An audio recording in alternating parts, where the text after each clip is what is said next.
Hello everyone, welcome to the lecture on errors and types of errors.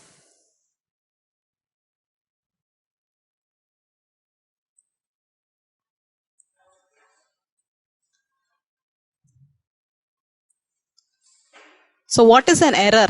Error is a mistake.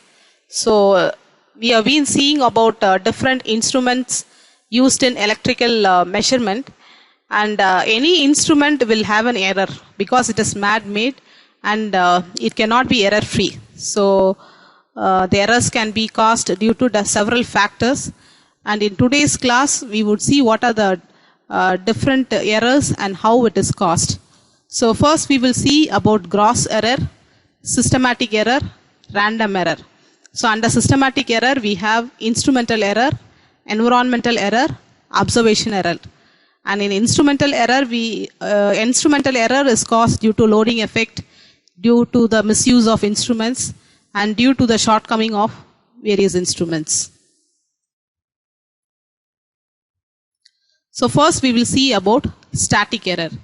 So what is a static error? So it is the difference between a true value and a measured value. So what is a true value? It is the exact value of that particular quantity. So that is true value. And measured value is what we obtain from the instrument. So if there is a difference between the true value and a measured value, then we call it as an error, and that error is a static error. And static error has different types, and it is due to gross errors or human errors, systematic errors, and random errors. So what is a gross error? So gross error are mainly due to human mistakes. So it is due to recording observations or due to reading or while reading instruments. It can be reduced, but it cannot be treated mathematically. You don't have any mathematical formulas to reduce these gross errors. So how we can reduce these errors? Care should be taken while recording the parameters. So these errors are caused because of improper use of instrument, and because of the ambient conditions also, the values of that particular instrument change. So this is a digital meter. So you would have seen these meters would have been running. So it would be 32.5 in one instant, 32.4 in one instant, 32.7 in one instant, 33 in one instant. So you don't know what is the exact value. So that is a gross error. So these errors are called as gross error. The second error is systematic errors. So systematic errors are also called as bias.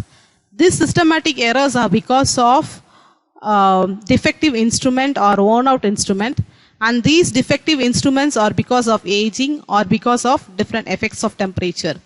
The different types of systematic errors are instrumental, environmental, and observational. So these errors can be static or dynamic. So what is the static error? It is due to the limitations of measuring a device or because of physical laws. And dynamic errors are caused by the instrument because they are not responding fast to the changes of the system. So I've already told, so when I give an input, automatically the output should respond or it should change. So when it is not automatically responding fast, then it is called as a dynamic error. So here we have a figure. So it is a broken scale. So when you measure this particular, when you measure using this scale, so we tend to calculate it as 20 centimeter, but it is not exactly 20 centimeter because some portion of it is broken, and so it cannot be determined. So these kind of errors because of defective instrument, we call it as systematic errors. So systematic errors is of different type. The first type is instrumental error. So instrumental error is because of measuring instrument because of their mechanical structure. So already there is a fault in the system, and because of that there is an error. So that we call it as an instrumental error. So they are already present in the system because of mechanic structure.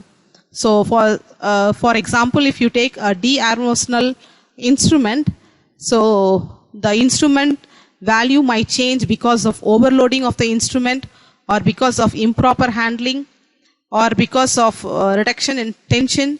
So all these are common errors when we have an instrument, and they are avoided by selecting a suitable instrument for particular applications and by applying correct factors after using the instrument and calibrating against a standard. So when you want it accurately, you can go for a digital meter.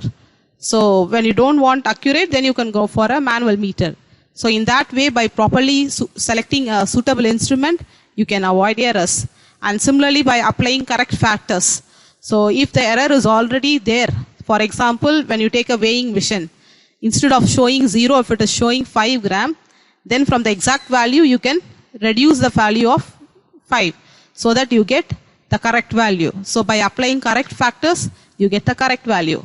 Then you can correct the instrument by calibrating against a standard. So these errors are called as instrument errors. So the next error is because of environmental errors. So environmental errors are because of the change in temperature, humidity, barometric pressure, magnetic or electrostatic field. And they can be avoided by air conditioning, hermetic sealing, and use of magnetic shields. So in measuring standard resistance, I was telling that the standard resistance was kept in a moist free oil container. So by keeping it properly sealed, you can avoid errors. So if it is having moisture, then it will show a wrong value. So by properly sealing it, you can avoid error. And similarly, by having proper use of magnetic shield, you can avoid error. So these types of error, because of temperature, humidity, magnetic field, and electrostatic field, we call it as environmental errors. So the next error is observational errors. So observational errors are very common. We call it as parallax error, and it is because of a person reading from a different angle. For example, if a person is measuring a value straight, then he will get a value. If he is standing in a wrong posture, or if he is standing slanting, then the value would be different. So those kind of errors, because of observation, we call it as observational error. It is because of the habit of observers. Example, observer introduces error in reading a scale by holding head too far or to the left. If he is not straight, and if he is having a posture where he is having a head to the left, then he will have a different error. Then he will have an error. And similarly, instead of keeping the straight little close, if he is holding too far, then he might have an error. So these error because of observation, we call it as observational errors. So the next type of error is random errors. So random errors are present even after gross errors or systematic errors. So gross errors are because of taking values, because of human mistakes, and systematic errors are errors present in the instrument default. And even after removing these two errors, we have an error called as random errors. So these random errors can be analyzed statically, or it can be treated mathematically. For example, if the multimeter is showing 25.67 or 68, then you can approximate to 25.6. If it is showing 25.63, then you can approximate to, if it is showing 25.67, then you can take it as 25.7. So if it is showing 25.63, you can approximate to 25.6. So like that you can correct the error. These are due to the accumulation of small effects, and it is a real concern if it is a matter of accuracy. So if you want to determine a correct value of a particular instrument, then you cannot approximate it. You cannot approximate it. So then it becomes a random error. They are not deterministic, and it can be treated mathematically. So the last error is limiting errors. So when we manufacture a particular instrument, or when we get a particular instrument, there will be a tolerance value where we say plus or minus to a full scale reading. So that error, so because of that the error is created, we call it as limiting error. For example, the value itself will be 2, and if you since because the tolerant value is given as plus or minus 2%, you will take minus 2% of that particular value or plus 2% of the particular value when the actual error itself is 2. So when you calculate in that means it becomes a limiting error.